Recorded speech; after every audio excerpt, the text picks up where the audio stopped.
오늘 우리 함께 살펴볼 하나님의 말씀은 역대상 21장입니다. 좀 내용이 긴데 24절부터 우리 22장 1절까지만 좀 같이 읽어보겠습니다. 천천히 함께 읽겠습니다. 다윗 왕이 오르난에게 이르되 그렇지 아니하다.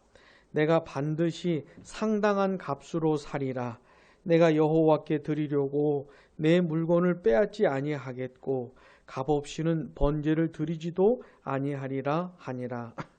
그리하여 다윗은 그 터 값으로 금 600세겔을 달아 오르난에게 주고 다윗이 거기서 여호와를 위하여 제단을 쌓고 번제와 화목제를 드려 여호와께 아뢰었더니 여호와께서 하늘에서부터 번제단 위에 불을 내려 응답하시고 여호와께서 천사를 명령하심에 그가 칼을 칼집에 꽂았더라. 이때 다윗이 여호와께서 여부수 사람 오르난의 타작마당에서 응답하심을 보고 거기서 제사를 드렸으니 옛적에 모세가 광야에서 지은 여호와의 성막과 번제단이 그때의 기브온 산당에 있었으나 다윗이 여호와의 천사의 칼을 두려워하여 감히 그 앞에 가서 하나님께 묻지 못하더라.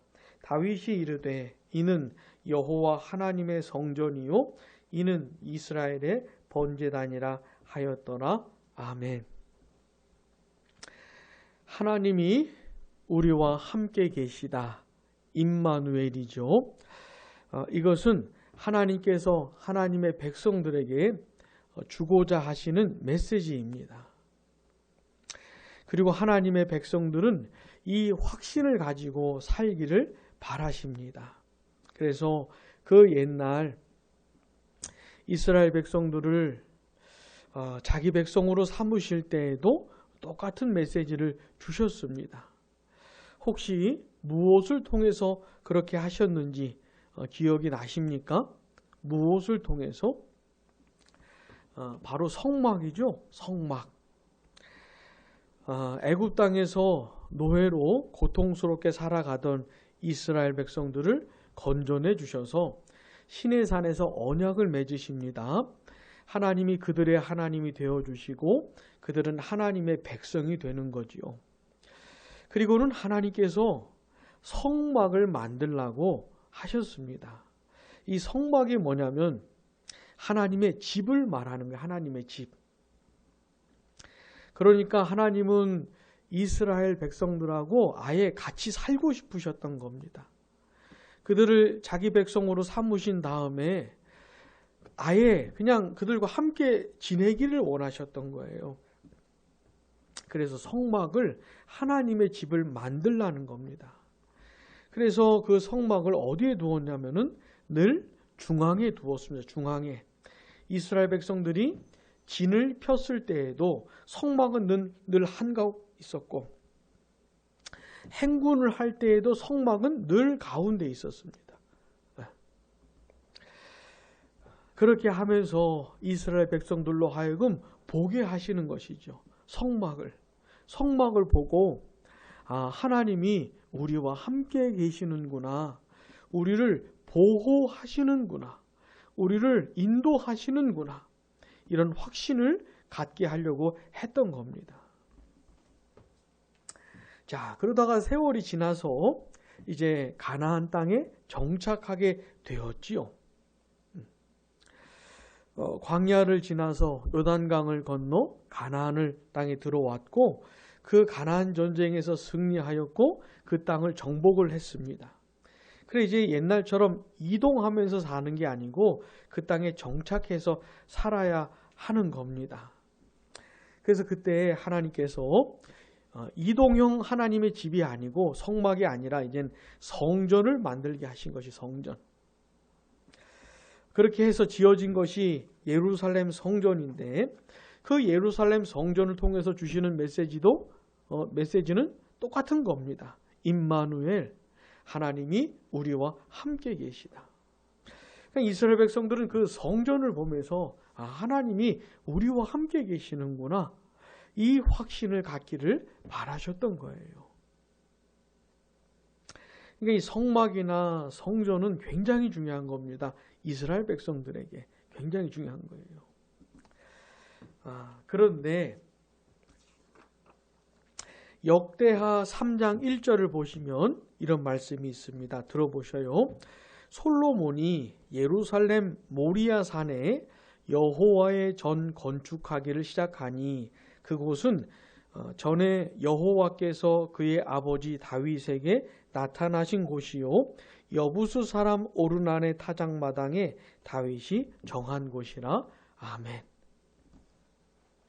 솔로몬이 예루살렘 성전을 이제 짓는데 그 땅 있잖아요. 그 성전이 지어진 그 땅과 관련해서 그 장소와 관련해서 하시는 말씀입니다. 아무데나 지은 것이 아니고 전에 하나님께서 다윗에게 나타나셨던 그곳, 그리고 다윗이 정한 그곳에 세웠다는 것이에요. 자, 예루살렘 성전이 세워졌던 그 땅, 그 터와 관련된 이야기가 바로 역대상 21장에 나오는 겁니다. 자, 예루살렘 성전은 어디에 세워졌다고요? 지난날 하나님께서 다윗에게 나타나셨던 곳. 그 다윗이 여기가 성전일 여기라고, 하나님의 집을 지을 곳이 바로 여기라고 이렇게 정한 곳, 바로 거기에 세웠다는 겁니다. 그리고 그 터와 관련된 얘기가 나오는 것이 바로 역대상 21장이죠. 오늘은 역대상 21장을 통해서 과연 어떤 사연이 있었을까? 도대체 그곳이 어떤 곳이었길래 왜 그곳에 성전을 지었던 것일까? 이걸 좀 같이 생각해 보려고 하는 겁니다. 다윗이 하나님께 큰 죄를 지었어요. 큰 죄를 지었고 벌을 받았어요. 다윗이 하나님께 간곡하게 구합니다. 용서해 달라고. 그래 하나님은 그 다윗의 간구를 들으시고 이제 속죄의 방법, 대속의 방법을 가르쳐 주세요. 또 다윗은 그것을 따라서 실행에 옮깁니다. 그렇게 하나님께 제사를 드렸고 하나님 그 제사를 받으시고 그 죄를 용서해 주셨어요.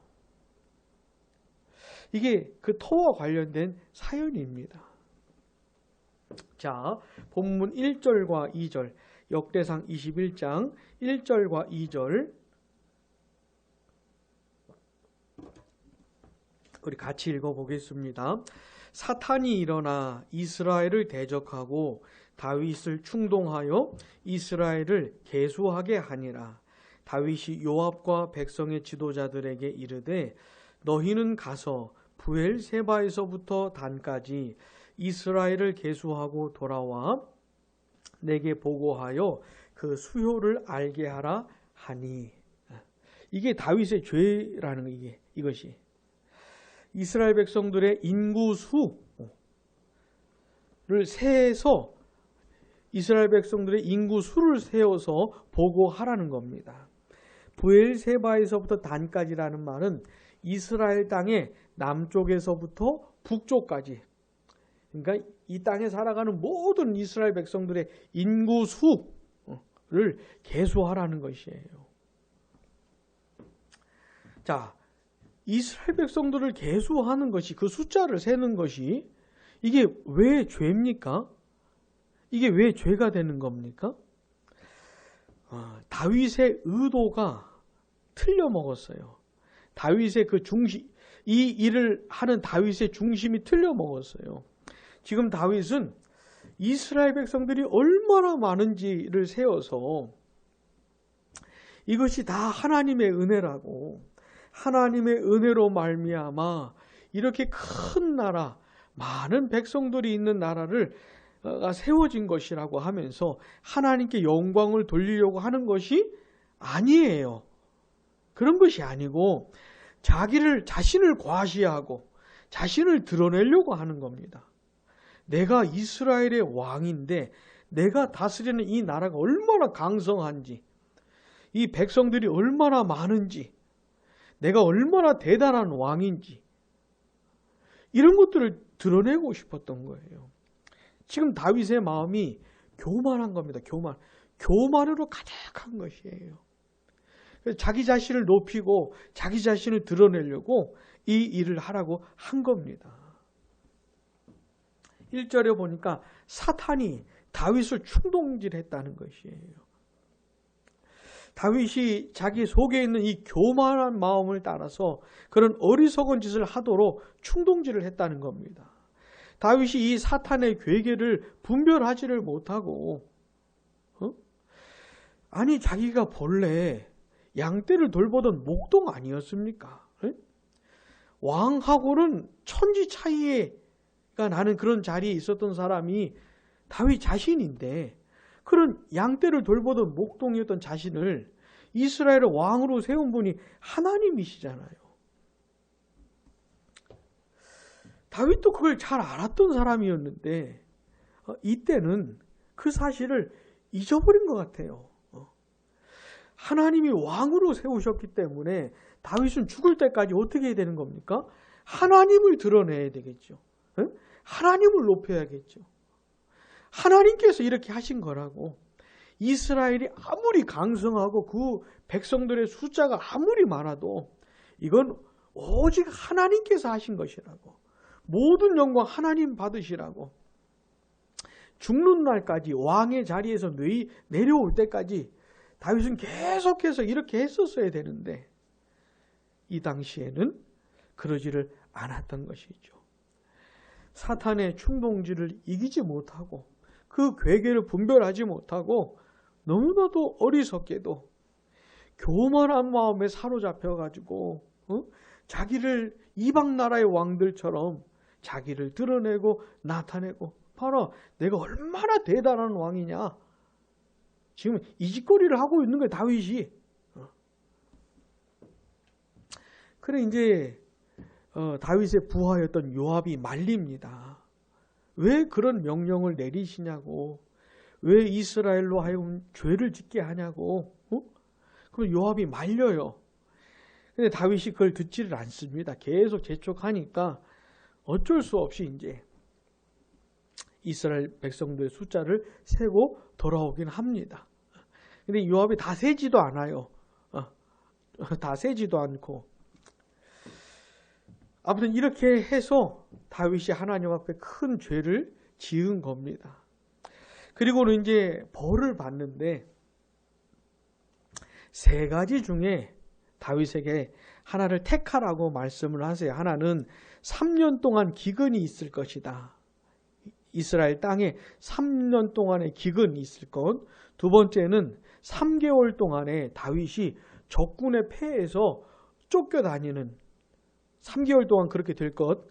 세 번째는 3일 동안 이스라엘 땅에 전염병이 있을 것.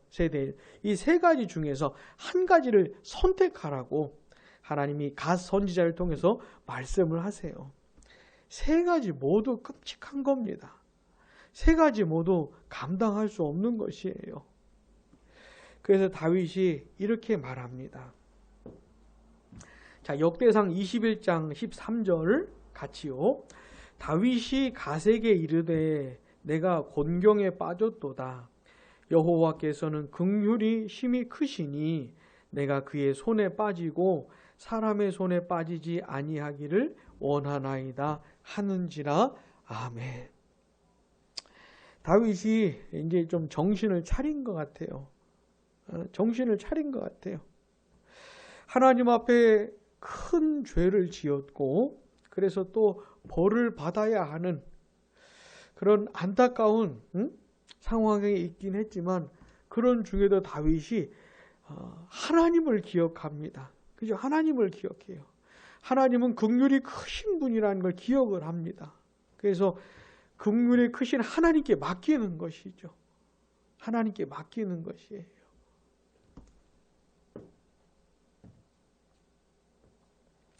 긍휼을 베풀어 달라고, 하나님의 긍휼을 잊지 말아 달라고 하는 것이죠. 그래서 이스라엘 땅에 3일 동안의 전염병이 있게 되었습니다. 전염병이 생기게 되었어요. 그리고 이 전염병으로 인해서 벌써 7만 명이 죽었습니다. 7만 명이 죽었어요. 다윗의 마음이 어떻겠어요?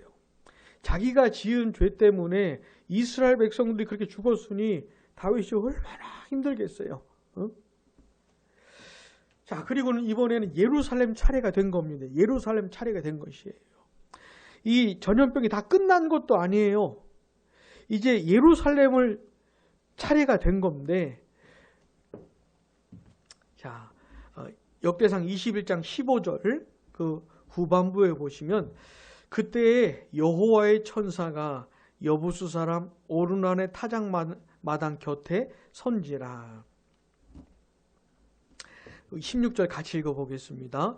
다윗이 눈을 들어 보매 여호와의 천사가 천지 사이에 섰고 칼을 빼어 손에 들고 예루살렘 하늘을 향하여 편지라.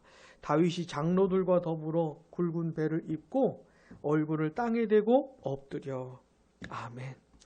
여호와의 천사가 하늘과 땅 사이에 섰다는 거예요. 칼을 빼가지고 예루살렘 하늘을 향해서 폈다는 겁니다. 이제 예루살렘을 막 치려고 하는 그런 상황이었던 것이에요. 이미 7만 명이 죽었어요. 근데 이번엔 예루살렘 차례인 겁니다. 또 얼마나 많이 죽을지. 다윗이 그 모습을 보고 굵은 베옷을 입고 땅에 엎드린 것이에요. 그리고는 하나님께 간곡하게 구합니다. 간절히 구해요. 우리 본문 17절 같이요. 하나님께 아뢰되 명령하여 백성을 계수하게 한 자가 내가 아니니까 범죄하고 악을 행한 자는 곧 나이니이다. 이 양떼는 무엇을 행하였나이까? 청하건대 나의 하나님 여호와여 주의 손으로 나와 내 아버지의 집을 치시고 주의 백성에게 재앙을 내리지 마옵소서 하니라. 아멘. 하나님, 제가 지은 죄, 제가 죄를 지었는데, 제가 악을 행했는데 저를 벌해 주시라고, 다윗과 다윗의 집을 치시라고, 이스라엘 백성들에게는 재앙을 내리지 마시라고 말아달라고 다윗이 간곡하게 간구하고 있어요. 지금 감사하게도 하나님이 이 다윗의 간절한 간구를 들으시고 다윗에게 속죄의 방법을 가르쳐 주세요. 대속의 방법을. 18절 같이요. 여호와의 천사가 갓에게 명령하여 다윗에게 이르시기를 다윗은 올라가서 여부수 사람 오르난의 타작마당에서 여호와를 위하여 제단을 쌓으라 하신지라. 아멘. 그 내용이 뭡니까? 오르난의 타작마당에서 여호와를 위하여 제단을 쌓으라. 오르난의 타작마당에서 여호와를 위해 제단을 쌓고 제사를 드리라고 이렇게 가르쳐 주신 겁니다. 그럼 일단 오르난의 타작마당을 얻어야 되겠죠. 이게 이 타작마당의 주인이 오르난인데 다윗이 이 오르난에게 가가지고 이 타작마당을 사겠다는 겁니다. 그 땅을 사겠다는 것이에요.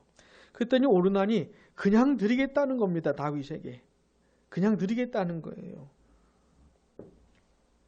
23절 보시면 오르난이 다윗에게 말하되 왕은 취하소서 내 주 왕께서 좋게 여기시는 대로 행하소서 보소서 내가 이것들을 드리나이다.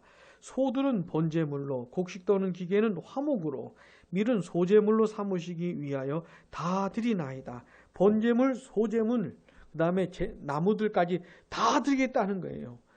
타작마당뿐만 아니라 그 제단을 쌓을 그 장소뿐만 아니라 제단을 만들 나무들뿐만 아니라 드릴 그 나무들, 번제물, 소제물까지 다 드리겠다는 겁니다. 근데 다윗이 극구 거절을 하면서 돈을 주고 사겠다는 것이 값을 치르고 사겠다 그럽니다.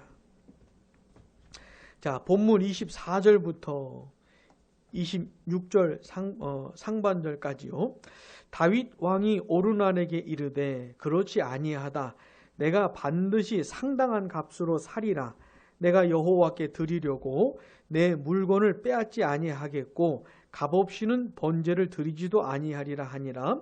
그리하여 다윗은 그 터 값으로 금 600세겔을 달아 오르난에게 주고 다윗이 거기서 여호와를 위하여 제단을 쌓고 번제와 화목제를 드려 여호와께 아뢰었더니 아멘. 24절에 나오는 상당한 값이라고 하는 말은 충분한 값을 말하는 겁니다. 충분히 지불하겠다는 거예요.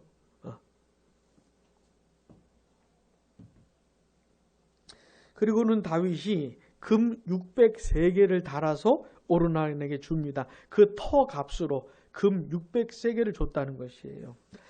이 세겔이라는 게 뭐냐면은 무게 단위입니다. 무게 단위. 1세겔이 약 11.4g 정도, 11.4g 정도래요. 그래서 600세겔이면 6,840g 정도가 됩니다. 6,840g 정도. 자, 다윗이 금을 주고 그 터를 샀는데 금 600세겔을 줬다는 거예요. 금 약 6,840g을 줬다는 겁니다.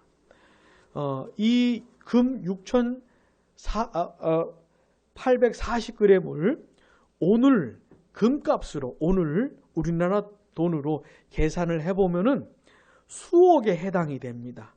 몇 억에 해당이 돼요. 그러니까 진짜 충분한 값을 주고 산 것이죠. 다윗이. 그리고는 그 터를 사서 그곳에 제단을 쌓고 번제와 화목제를 드려 여호와께 아뢰었다는 겁니다.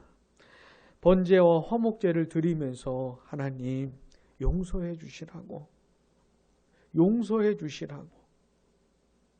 긍휼을 베풀어 주시라고 그리고 다시 하나님과의 관계를 화목하게 해주시고 회복시켜 주시고 다시 이스라엘이 하나님의 복을 받는 사람들 되게 해주시라고 뭐 이렇게 아뢰었겠지요. 근데 하나님께서 그 제사를 받으십니다. 그 제사를 받으시고 응답을 하셔요. 26절 하반절부터 27절 같이요. 여호와께서 하늘에서부터 번제단 위에 불을 내려 응답하시고 여호와께서 천사를 명령하심에 그가 칼을 칼집에 꽂았더라. 하늘에서 불이 내려온 겁니다. 놀라운 것이죠. 놀라운 일이죠.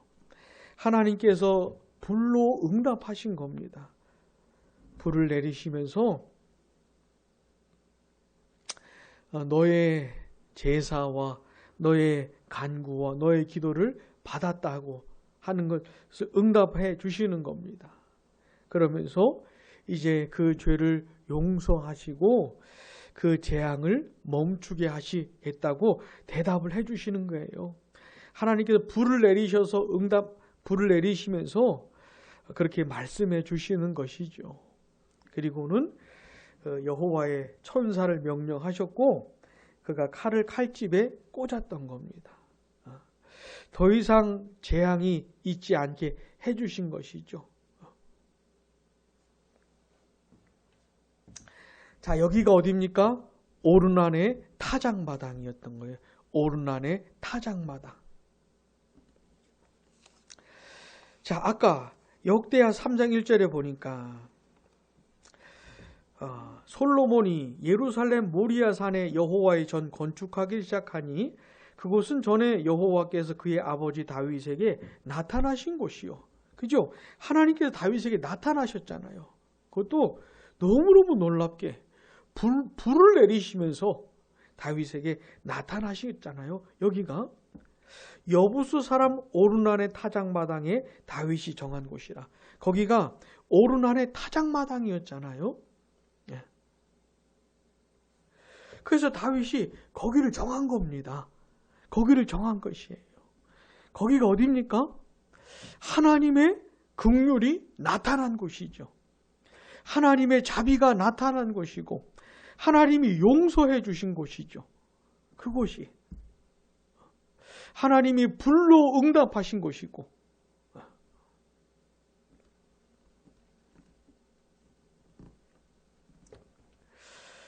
그래서 역대상 22장 1절 같이요. 다윗이 이르되 이는 여호와 하나님의 성전이요 이는 이스라엘의 번제단이라 하였더라. 아멘. 그곳이 하나님의 성전이고 이스라엘의 번제단이라고 한 거예요. 하나님께서 긍휼을 베풀어 주시고 자비를 베풀어 주시고 불로 응답하셨던 그곳.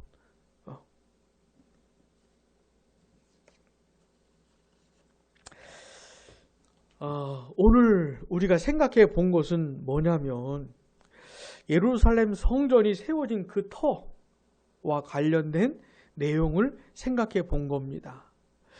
왜 예루살렘 성전을 거기에 세웠는가?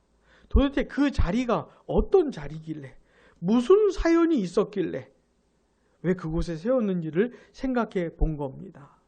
여러분, 그곳이 어떤 곳입니까? 하나님의 자비가 나타난 곳이에요. 하나님의 긍휼이 나타난 곳입니다. 하나님의 용서가 나타난 곳이죠. 비록 다윗이 큰 죄를 지었고 무시무시한 벌을 받았고 그렇긴 하지만 그랬지만 그래도 하나님께서 속죄의 방법을 가르쳐 주셔서 오르난의 타작마당을 충분한 값을 주고 그 터를 다윗이 샀습니다. 그리고는 그곳에 제단을 쌓았고 하나님께 번제와 화목제를 드리면서 용서해 주시기를, 긍휼과 자비를 베풀어 주시기를, 다시 하나님과의 관계를 회복시켜 주시기를 그렇게 간구했던 곳이 바로 그것인데 응답을 받은 것이에요. 불로 응답받은 겁니다. 내가 이제 용서하겠다. 응? 긍휼과 자비를 베풀어 주겠고 용서하겠고 다시 너희들에게 복을 주겠고 다시 하나님과의 화목한 관계를 회복시켜 주겠다라고 하는 응답을 받은 곳이 바로 그곳이에요. 그러니까 특별한 곳이죠. 하나님의 긍휼과 자비가 나타난 그곳이 얼마나 특별한 곳입니까? 그렇게 하나님의 임재를 경험한 곳이잖아요. 하나님의 나타나심을 목도한 곳이잖아요. 그 장소가. 그래서 다윗이 여기가 하나님의 성전이고 여기가 이스라엘의 번제단이라고. 이제 여기서 제사를 드릴 것이고 이제 여기서 하나님을 만날 것이고 이제 여기서 다시 하나님의 긍휼과 자비와 용서를 구할 것이라고 하는 것이죠. 다윗이. 그리고 다윗의 아들 솔로몬이 바로 그곳에 예루살렘 성전을 세웠던 겁니다. 사랑하는 여러분, 예루살렘 성전이 세워진 그곳과 관련된 사연을 꼭 기억하시기 바랍니다. 그곳은 하나님의 자비가 나타난 곳이고 하나님의 긍휼과 용서가 나타난 곳이라는 것 잊지 마시기 바랍니다. 자, 이스라엘 백성들은 이제 예루살렘 성전을 생각하면서 그 터와 관련된 사연을 기억해야 되는 것이에요. 이스라엘 백성들 신앙생활이라는 게 뭐냐면 성전으로 가는 거예요. 이게 굉장히 중요한 겁니다. 성전에 나아가서 성전에 올라가서 그곳에 임재하시는 하나님께 제사를 드리는 것, 그곳에서 하나님을 만나는 것, 이거 굉장히 중요한 신앙생활이에요. 근데 성전에 올라갈 때마다 이스라엘 백성들이 기억해야 될 게 뭡니까? 성전은 하나님의 긍휼이 나타난 곳이고 하나님의 자비가 나타난 곳이고 하나님의 용서가 나타난 곳이라는 거죠.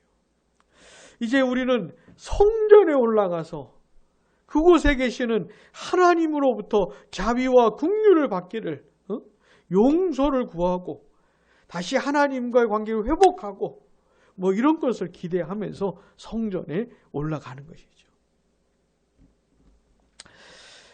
그런데 여러분, 이 구약 성경에는 장차 오실 예수님을 가리키는 예표하는 것들이 많이 있습니다.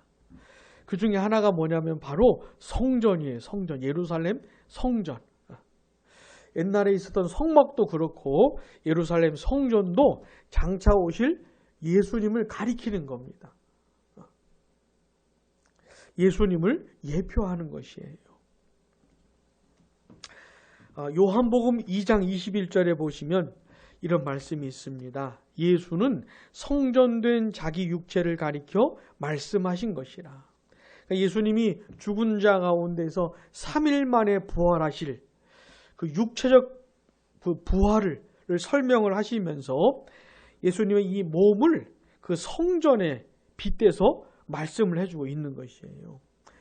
성전은 장차 오실 예수님을 가리키는 것이죠.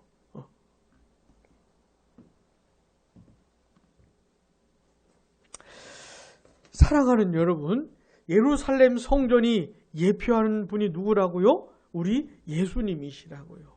그런데 하나님의 자비가 긍휼이 나타난 그곳에 성전, 예루살렘 성전이 세워졌던 것처럼 참 성전이신 예수님에게도 하나님의 긍휼이 나타났어요. 하나님의 자비가 나타났습니다. 예수님이 이 세상에 사람으로 오신 것 자체부터가 하나님의 긍휼의 결과예요. 우리 같은 죄인들을 불쌍히 여기시고 우리 같은 죄인들을 구원하셔서 하나님의 백성 삼아주시고 영원토록 임마누엘의 은혜를 누리게 하시려고, 영원토록 함께 하시는 하나님의 은혜를 누리게 하시려고 그 하나님의 긍휼과 자비를 따라 하나님의 아들을 세상에 보내신 겁니다.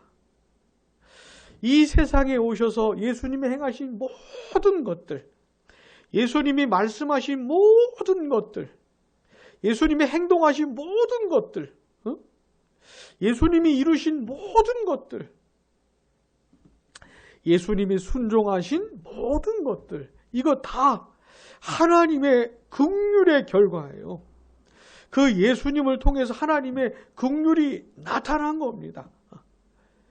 예수님의 존재와 예수님의 말씀과 예수님의 사역과 하여튼 예수님의 모든 것을 통해서 하나님의 긍휼과 자비가 나타난 것이에요. 그 중에서도 특별히 예수님의 십자가를 통해서, 십자가에서의 예수님의 죽음을 통해서 나타내 주신 것이죠. 우리의 모든 죄를 지시고 우리의 모든 죄값을 담당하시면서 우리가 받아야 될 하나님의 심판과 진노와 저주와 형벌을 예수님 한 몸에 다 받으시면서 예수님에게 다 퍼부으시면서 우리를 향한 하나님의 긍휼과 자비를 나타내신 겁니다.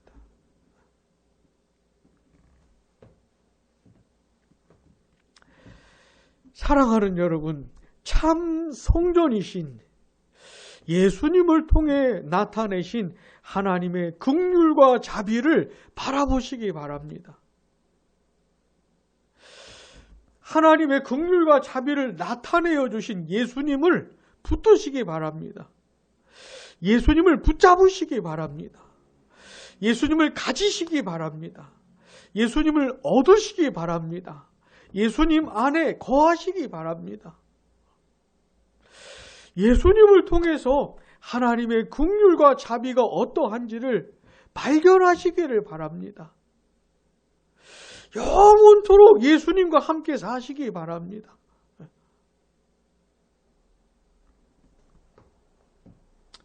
그것이 말할 수 없는 하나님의 긍휼과 자비를 발견하는 길이고, 나 같은 죄인도 나같이 이렇게 흠이 많고 부족하고 어리석고 연약한 나 같은 죄인도 그 살아계신 하나님 앞에서 하나님을 찾고 하나님께 나아가고 하나님과 교제하면서 살 수 있는, 영원토록 하나님과 동행하며 지낼 수 있는 유일한 길인 겁니다. 부디 예수님을 통해 보여주신 하나님의 긍휼과 자비가 어떠한지를, 그 깊이와 넓이와 높이를 풍성하게 발견하면서 우리가 아무리 연약하고 부족하고 허물이 많고 죄가 많고 어리석다 할지라도 그 예수님 안에서 영원토록 하나님과 교제하며 하나님과 함께 지내게 될 수 있기를 원합니다. 기도하겠습니다. 살아계신 하나님 아버지, 예수님을 발견하고 예수님을 알고 예수님의 모든 것에 나타난 하나님의 긍휼과 자비를 보게 하시기를 원합니다. 특별히 그리스도의 십자가에 나타난 하나님의 긍휼과 자비를 발견하게 해주셔서 그 예수님 안에 영원토록 거하게 해주셔서 예수님을 힘입어 살아가는 저희들 될 수 있도록, 예수님을 힘입어 하나님의 긍휼과 자비 가운데 살아가는 저희들 될 수 있도록 축복해 주시기를 원합니다. 예수님의 이름으로 기도드립니다. 아멘. 찬송가 298장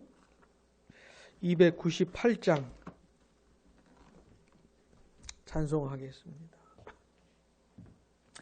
속죄하신 구세주를 내가 찬송하리라. 내게 자유 주시려고 주가 고난 당했네. 그 신사랑 찬양하리. 나의 죄 사하려고 십자가에 죽임 당한 나의 주 찬양하리.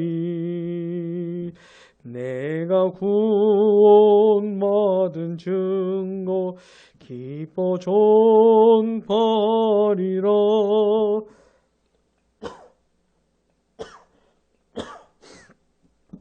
주의 사랑 크셔라. 크신 사랑 찬양하리. 나의 죄 사려고 십자가에 죽임 당한 나의 주 찬양하리. 승리하신 구세주를 내가 찬송하리라. 죄와 죽음 지옥 권세 주가 모두 이겼네. 그 신사랑